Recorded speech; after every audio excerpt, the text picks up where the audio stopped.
Under a Bronx sky, not the one in the newspapers where people die every 5 minutes, collide with statistics. Under a Bronx sky, where Barnes and Noble was afraid at first to build a store because an expert in demographics figured we don't read under a Bronx sky. Not cost effective to lie to those people. I can tell my students the truth about living, being alive under a Bronx sky. Look, we have our own bookstore now. Anything's possible.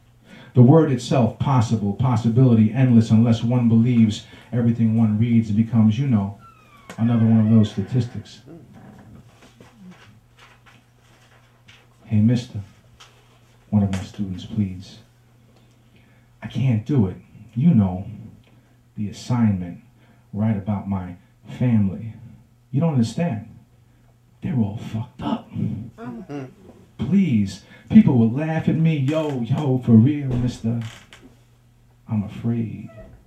He wants to know that the story of his life won't be a cliche. His mother's murder, a paragraph in the police blotter. How was she killed? My father infected her with HIV. Whoa. He knew it too. Hey, mister, what happens to me? The prophets come to us on Bronx street corners. They clean the windows of our cars with dirty rags for us to see better. Get the fuck out of here, we chase them, lest we catch our own reflection in the mirror, so we yell, motherfucker. And on a good day, we'll give a guilty quarter. Is that someone's son or daughter? Nah, just a junkie. Should have been aborted. So we chase them, or better yet, ignore them, chasing ourselves into alleyways where it's always 3 o'clock in the morning in the dark night of one's soul. I want to tell this kid that Shakespeare was right. Everything is tragic and the fool has the last word. I'll speak about Aristotle's Poetics, Ginsberg's Howl, Eliot's Wasteland. He won't hear it now, my words, anachronisms, until they reverberate years later into echoes no longer non sequiturs. How did my 8th grade science teacher, Mr. Cleary, put it? By the time the light from a star reaches us, the star has already expired.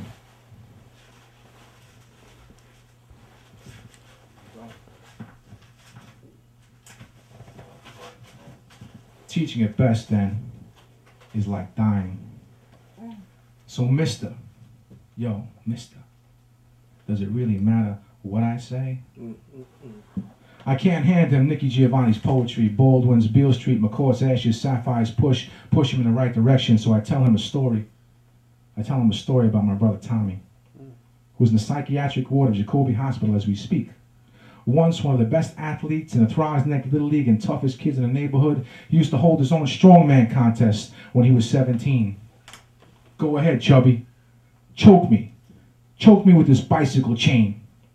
And 400 pounds of chubby strength wrapped around my brother's neck and nothing happened. It's a trick. Fuck it, man, it's a trick, Chubby said. Do it to me. And Tommy did until Chubby passed out on the sidewalk in front of my grandmother's house on Swinton Avenue. The same house where Tommy climbed to the roof. And he disappeared. He disappeared for 2 days high on drugs. When I thought to go up and check on him because his sneakers, were still under his bed, he was lying there. I thought, dead. His back burned black and peeling from lying in the sun. This was before he jumped through the plate glass window of our neighbor's house and his overdose in the bathtub as my mother sang for him to wake up in whispers, "Wake up, Tommy, wake up." Before the ambulance took him away and saved his life that day. When he got out of the hospital, he had taken up smoking cigarettes. The chains of tough man contests replaced by other chains, remains of what he used to be. And years later, I'm asleep in my room, and I feel something cold like steel run across the bottom of my foot along the arch.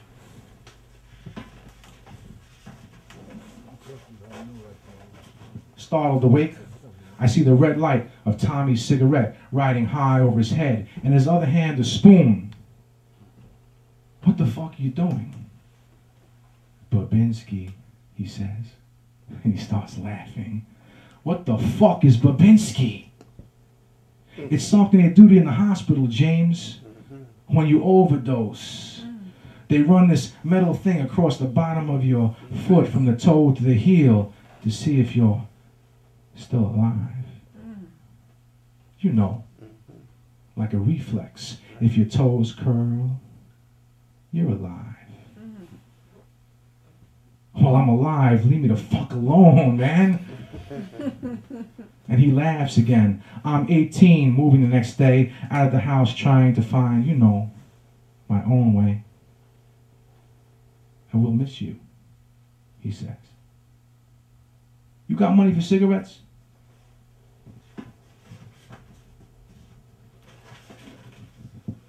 The prophets are madmen, thieves, drug addicts, criminals in the back seats of police cars, sometimes the cops who drive them. They stand at the foot of your bed while you lay dreaming, handcuffing themselves to your life until I just want you to keep writing, I say. Just keep writing, kid. Pero, maestro, yo escribo en español y me duele mi corazón. But I write in Spanish and it pains my heart. That's okay, I tell him. Write in Spanish. Pain translates. Okay, mister. So when's your next book coming out? Right now, I say. I'm living it and you're in it. Oh man, for real? Yo, I'm famous. Yo, everybody, I'm famous.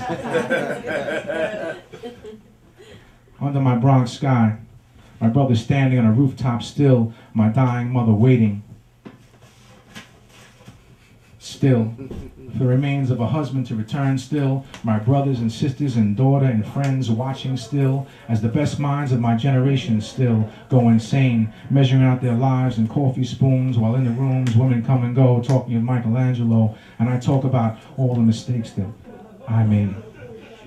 Taxes paid, commandments broken, trust betrayed, under my Bronx sky, in spite of myself, destructive tendencies, in spite of statistics, my father's murder, my mother's illness, psych ward visits, I am still alive, intact, alone or otherwise, trapped or disguised. I can still, under my Bronx sky, look upward and tell my story.